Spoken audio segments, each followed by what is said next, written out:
Hi everyone, आज हम बात करेंगे एक बहुत ही इम्पोर्टेंट टॉपिक है कि कैसे अर्बन फार्मिंग आई थिंक बहुतों को कॉस्टली लगता है। तो मैं आज बताना चाहूँगा अर्बन फार्मिंग कॉस्टली नहीं है। आप इसे near by zero fertilizer cost near by zero कर सकते हैं और आप सक्सेसफुली प्लांट लगा सकते हैं। और ये मैं इसलिए नहीं कह रहा हूँ क्योंकि I am just talking about, मैं इसलिए कह रहा हूँ क्योंकि मैं यूज़ कर रहा हूँ इसका, मैं करता हूँ, ये प्रैक्टिकल कर रहा हूँ कई सालों से। और रिजल्ट आपने देखा है। मैं क्वांटिटी पे फोकस नहीं करता, मैं जो भी ग्रो करता हूँ वो फर्टिलाइज़र नहीं होता उसमें।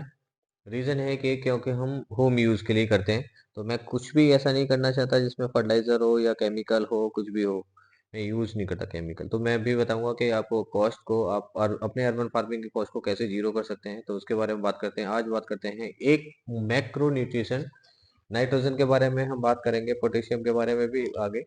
बट बात करते हैं नाइट्रोजन के बारे में, कैसे हम नाइट्रोजन की कॉस्ट, सबसे ज़्यादा नाइट्रोजन यूज होता है प्लांट में और मोस्टली लोग नाइट्रोजन का यूज करते हैं। हालांकि नाइट्रोजन, पोटेशियम और फॉस्फोरस और इसके अलावा सल्फर और कैल्शियम, कुछ और 8 ये मैक्रो न्यूट्रिशन होते हैं जो कि यूज होते हैं काफी मात्रा में। बट मोस्टली तीन को ही मोस्टली यूज करते हैं और लोग जानते भी हैं, नाइट्रोजन, पोटेशियम, फास्फोरस। तो हम पहले स्टार्ट नाइट्रोजन से करते हैं। तो कैसे हम नाइट्रोजन को फ्री यूज कर सकते हैं या नेचर सोर्स से ले सकते हैं, तो उसके बारे में बात करते हैं।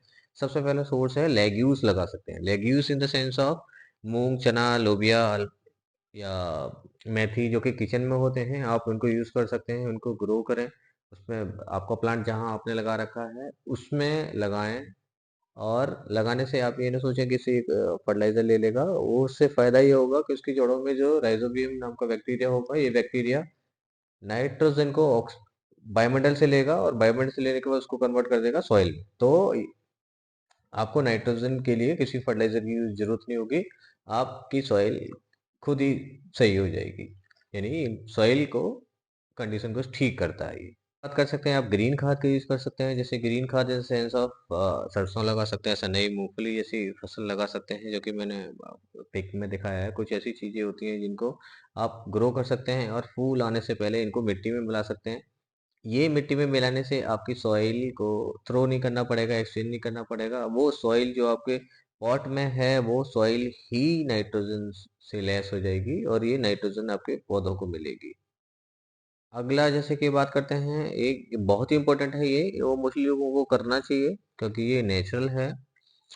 सारा ही नेचुरल है जो हम बता रहे हैं, बट ये बहुत इंपॉर्टेंट होता है, आसानी से अब मिल जाता है। सड़े गले गोबर की खाद का यूज करते हैं मोस्टली लोग आजकल। ताजे गोबर की रिकमेंड कर रहे हैं, पर ताजा गोबर नहीं यूज करना चाहिए। उसका पढ़ लेना चाहिए कौन क्या होते हैं। ताजा गोबर जब भी यूज करेंगे तो अमोनिया में कन्वर्ट हो जाएगा और आपके प्लांट को नाइट्रोजन नहीं मिलेगा।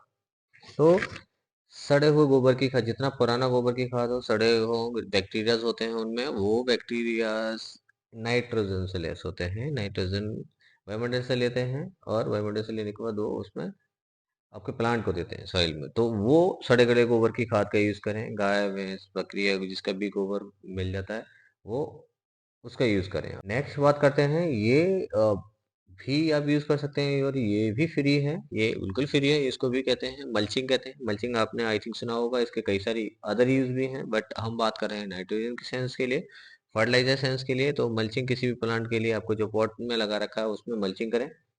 Mulching in the sense, mulching होता क्या है, आप प्लांट की जड़ों के पास एक लेयर बना के रखना है आपको, 1 इंची की लीव्स की। आप अगर बनाना लीव्स या नीम लीव्स मिल जाती हैं तो इसके कई सारे फायदे और भी हैं। बट जो फायदा डायरेक्टली हम बात कर रहे हैं वो नाइट्रोजन आपके प्लांट को देगा। स्लोली स्लोली ये सड़ता जाएगा। सड़ने के बाद जब भी बैक्टीरिया, कोई भी चीज जब सड़ती है तो बैक्टीरिया बनते हैं। बैक्टीरियाज, जो बैक्टीरियाज बनते हैं मोस्टली वो राइजोबियम होते हैं मोस्टली।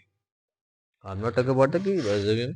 बट जब भी कोई मेन्यूर सड़ता है तो वो वायुमंडल से नाइट्रोजन लेते हैं और सॉइल में देते हैं। तो इस तरह से आप मल्चिंग आप कर सकते हैं। मल्चिंग से बहुत ही ज़्यादा फायदा करता है। मल्चिंग कई सारे सेंसों में फायदा करता है। विटामिन, नाइट्रोजन तो देता ही है, इसके अलावा आपके प्लांट को ठंड से भी बचाता है, गर्मी से भी बचाता है, मॉइस्चर बना के रखता है। बायो फर्टिलाइजर का कल्चर हो रहा है। बायो फर्टिलाइजर कल्चर है ये। बायो फर्टिलाइजर राइजोबियम का कल्चर है। अगर एक बार राइजोबियम डेवलप हो जाता है तो इसका सेंस ये है कि आपको फिर फर्टिलाइजर की जरूरत नहीं होती। जो बैक्टीरियाज होते हैं वो बैक्टीरियाज वायुमंडल से नाइट्रोजन लेते रहेंगे और आपके प्लांट को देते रहेंगे।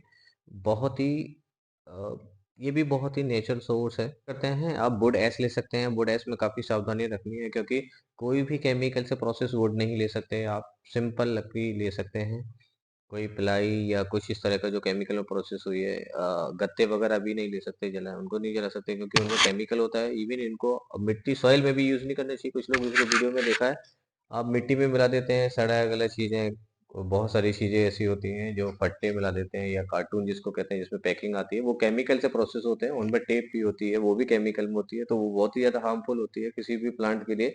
वो यूज नहीं करना है। सिंपल अनप्रोसेस वुड को यूज करना है, उसकी राख को यूज करना है। इसको ये बहुत ही फायदा करती है। इवन इसमें नाइट्रोजन के अलावा बहुत सारे अलग न्यूट्रिशन भी होते हैं, बट हम बात करें नाइट्रोजन की, तो नाइट्रोजन होता है इसमें।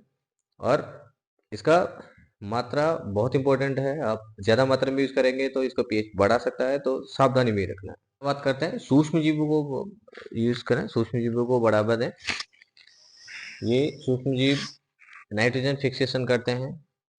और नेक्स्ट बात करते हैं किचन वेस्ट की। किचन वेस्ट मोस्टली लोग यूज करते हैं, बट किचन वेस्ट में करते क्या, मोस्टली लोग गलत तरीके से यूज करते हैं, वो ना करें। किचन वेस्ट जब भी यूज करते हैं उसका एक रिक्वायरमेंट होता है, उसको आप मिट्टी में सॉइल में जरूर दबाएं। और सॉइल में दबाने के बाद ही वो सड़ेगा, सुखाना नहीं है उसको। सॉइल में दबाने के बाद फिर उसको मिट्टी में मिलाएं। गमले की मिट्टी में मिलाएं उसको, या गमले में ही दबा सकते हैं आप। मिट्टी थोड़ी सी हटाएं और उसके अंदर किचन वेस्ट लगा सकते हैं। इस तरह से आप ये सारे नेचर सोर्सेस हैं जिनको आप यूज करके आप अपनी अर्बन फार्मिंग को लगभग फ्री कर सकते हैं इसमें। और इसके अलावा नेचुरल सोर्स होगा, आप हेल्दी खाएंगे, कोई भी प्रोसेस नहीं होगा, कोई केमिकल नहीं होगा इसमें। और फर्टिलाइजर का कॉस्ट भी जीरो होगा। आपको क्वांटिटी से मतलब नहीं है, बहुत सारा प्रोडक्शन नहीं करना, किसी को दिखाना नहीं है।